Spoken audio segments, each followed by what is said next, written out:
تزکیہ نفس میں دو لفظ ہیں، ایک ہے نفس اور ایک ہے تزکیہ۔ نفس سے مراد انسان کی ذات یا اس کی شخصیت ہے، اور تزکیہ کہتے ہیں کہ نفس کو اخلاق رذیلہ سے،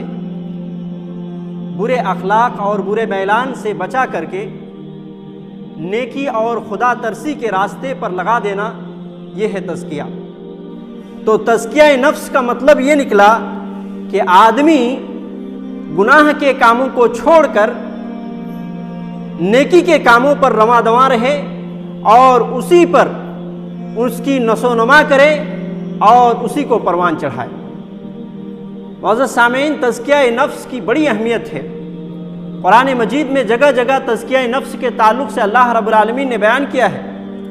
20 سے زائد مقامات پر اللہ رب العالمین نے تزکیہ کا لفظ استعمال کیا ہے۔ اور تزکیہ کی اہمیت کو اگر دیکھنا ہو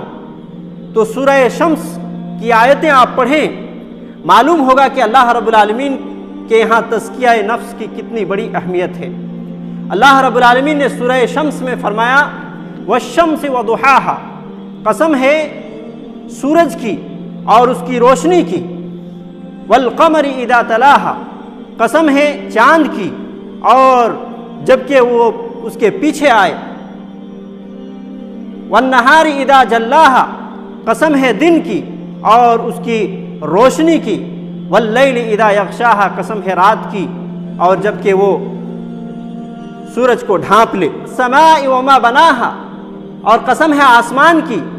اور اس ذات کی قسم جس نے اس کو بنایا ہے، والارض وما طحاها، قسم ہے زمین کی اور اس ذات کی جس نے اس کو جو ہے پھیلایا ہے، ونفس وما سواها، قسم ہے نفس کی اور اس ذات کی جس نے اس نفس کو جو ہے برابر کیا ہے، درست کیا ہے، فألہمها فجورها وتقواها، اور بدکاری اور تقوی شعاری کے اوپر الہام کیا ہے، قد افلح من زکاها وقد خاب من دساها،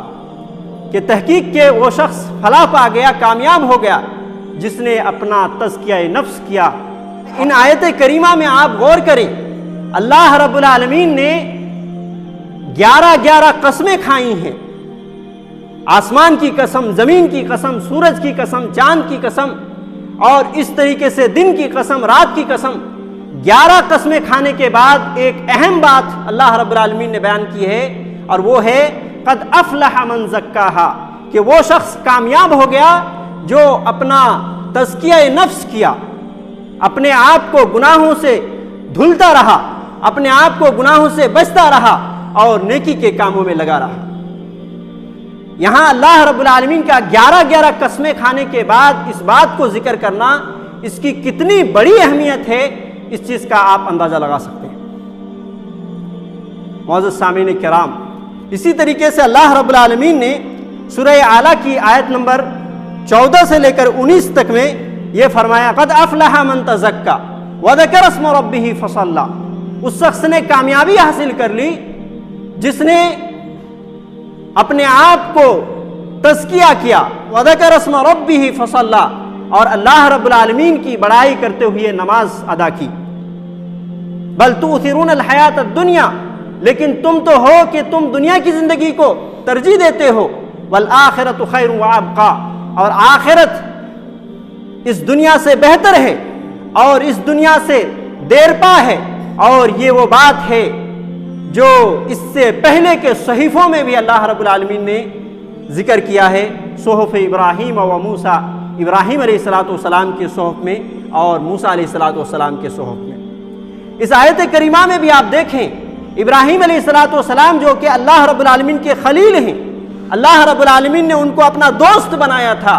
ان کو بھی جو صحیفے عطا کیا گیا تھا، اس صحیفے میں یہ بات تھی قد افلح من زکا، جس شخص نے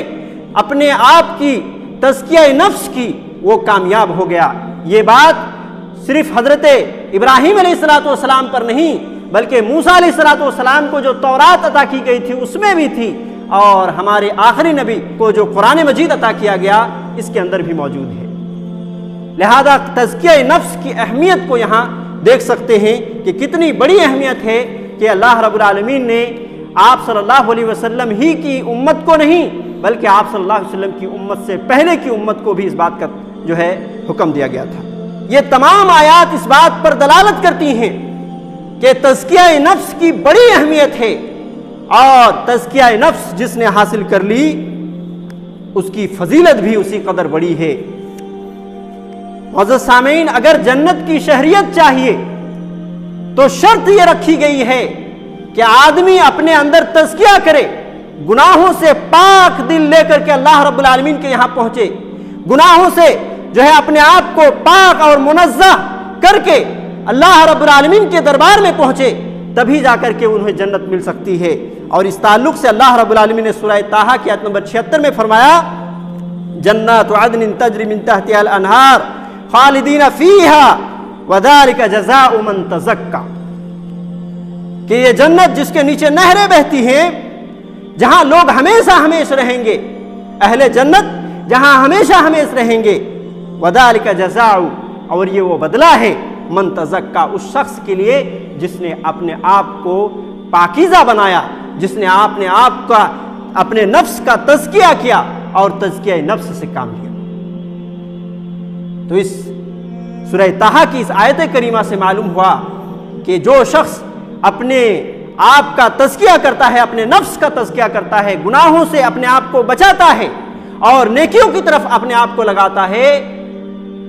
تو ایسی صورت میں اللہ رب العالمین نے ان کے لیے جنت رکھی ہے۔ اور جو شخص اپنے آپ کو گناہ سے لت پت ہو کر کے اللہ رب العالمین کے یہاں پہنچے گا تو ایسی صورت میں وہ نہ تزکیہ کیا اور نہ ہی تزکیہ نفس کیا، لہذا ایسی صورت میں اس کو جنت نہیں مل سکتی۔